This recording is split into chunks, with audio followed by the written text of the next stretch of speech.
നമസ്കാരം, ഇൻഫോടെക്കിലേക്ക് സ്വാഗതം. കേരളത്തിലെ മുൻ മുഖ്യമന്ത്രി വി.എസ്. അച്യുതാനന്ദൻ നിലവിൽ പട്ടം SUT ആശുപത്രിയിലാണ്.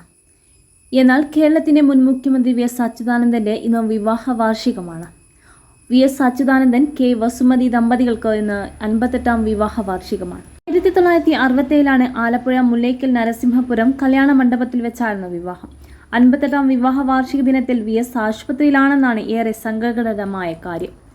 വി.എസിൻ്റെ വിവാഹ വാർഷിക ദിനത്തിൽ പ്രതീക്ഷയുടെ കുറിപ്പുമായി മകൻ വി.എ. അരുൺകുമാർ രംഗത്തെത്തി. പ്രതിസന്ധികൾ സമ്മാനിക്കുന്ന വേദനകൾക്കിടയിലും സ്നേഹത്തിൻ്റെ ഉണർത്തുകൾ പ്രതീക്ഷകൾ എന്നായിരുന്നു അരുൺകുമാർ ഫേസ്ബുക്കിൽ കുറിച്ചത്.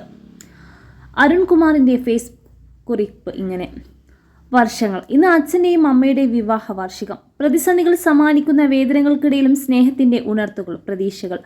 വി.എസിൻ്റെ ജീവിതവും വിവാഹവും. 1923 ആലപ്പുഴയിലെ പുന്നമ്പ്ര എന്ന ചെറു ഗ്രാമത്തിൽ ജനിച്ച വേലിക്കത്ത് ശങ്കരൻ അച്യുതാനന്ദൻ ഒരു ജനതയുടെ വികാരമായി മാറിയ വി.എസ്. എന്ന രണ്ടക്ഷരത്തിലേക്ക് മാറിയത് കേരളത്തിൻ്റെ സമര പോരാട്ടങ്ങളുടെ ചരിത്രം കൂടിയാണ്. സാമൂഹ്യ വ്യവസ്ഥയോട് സമരം പ്രഖ്യാപിക്കും മുമ്പ് സ്വന്തം ജീവിതത്തോടായിരുന്നു വി.എസ്. ആദ്യം പോരാടിയത്. അച്ഛനും അമ്മയും ചെറുബാല്യത്തിൽ തന്നെ നഷ്ടമായ വി.എസിനെ പിന്നീട് അങ്ങോട്ട് ജീവിതം തന്നെ സമരമാക്കി മാറ്റേണ്ടി വന്നു.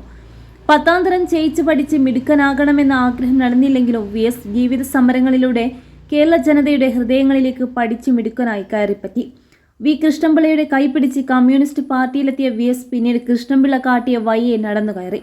കമ്മ്യൂണിസ്റ്റ് പാർട്ടിയുടെ സമുന്നതനായ നേതാവ് ചെറുപ്പത്തിലെ മാറിയ വി.എസിന് പക്ഷേ വിവാഹത്തോട് താല്പര്യമില്ലായിരുന്നു. ഒടുവിൽ N. സുഗതൻ്റെ ഉപദേശം സ്വീകരിച്ചാണ് 43ാം വയസ്സിൽ വി.എസ്. വിവാഹത്തിന് തയ്യാറായത്.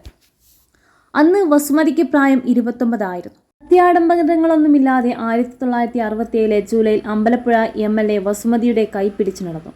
പിറ്റേന്ന് നേരം പുലർന്നതും മണവാട്ടിയെ സഹോദരിയുടെ വീട്ടിലാക്കി പുതുമണവാളൻ നിയമസഭാ സമ്മേളനത്തിനായി തിരുവനന്തപുരത്തേക്ക് വണ്ടി കയറിയതും പിന്നീടുള്ള ചരിത്രവും കേരളത്തിന് മനഃപ്പാടമാണ്. പിന്നീടൊന്നും വസുമതി വലിയ കരുത്തായിരുന്നു. രാഷ്ട്രീയ താല്പര്യങ്ങളൊന്നുമില്ലാതെ കേരളത്തിന്റെ പ്രിയ സഖാവിനെ സ്നേഹിച്ചും പരിചരിച്ചും വസുമതി ഒപ്പം നിന്നു. ആലപ്പുഴ മെഡിക്കൽ കോളേജിൽ നിന്ന് ഹെഡ് നഴ്സായി വിരമിക്കും വരെയും ശേഷവും വി.എസിൻ്റെ രാഷ്ട്രീയ കയറ്റിറങ്ങലുകളുടെ അണിയറയിൽ നിശബ്ദ സാക്ഷിയാണ് വസുമതി. സന്തോഷ സൂചകമായി ഒരു പായസത്തിനപ്പുറം വിവാഹ വാർഷികത്തിൽ വലിയ ആഘോഷങ്ങളൊന്നുമില്ല എന്നും ഇരുവർക്കും താല്പര്യമുണ്ടായിരുന്നില്ല എന്നും അതും അങ്ങനെ തന്നെ തുടരുന്നു. കഴിഞ്ഞ മാസം 23 ശ്വാസ സംബന്ധമായ പ്രശ്നങ്ങളടക്കം മൂർജിച്ചതോടെ വി.എസിനെ തിരുവനന്തപുരത്തെ സ്വകാര്യ ആശുപത്രിയിൽ പ്രവേശിപ്പിച്ചത്. ആരോഗ്യനില അതീവ ഗുരുതരമായി തുടരുന്നു. വി.എസിൻ്റെ വെന്റിലേറ്റർ സഹായത്തോടെയാണ് കഴിയുന്നത്. നെഫ്രോളജി വിദഗ്ധരടക്കം തിരുവനന്തപുരം മെഡിക്കൽ കോളേജിൽ നിന്ന് എത്തുന്ന വിദഗ്ധ ഡോക്ടർമാരുടെ സംഘം വി.എസിൻ്റെ ആരോഗ്യസ്ഥിതി ദിവസവും വിലയിരുത്തുന്നുണ്ട്. ഡയാലിസിസ് അടക്കം ചികിത്സകൾ തുടരാനാണ് നിർദ്ദേശം.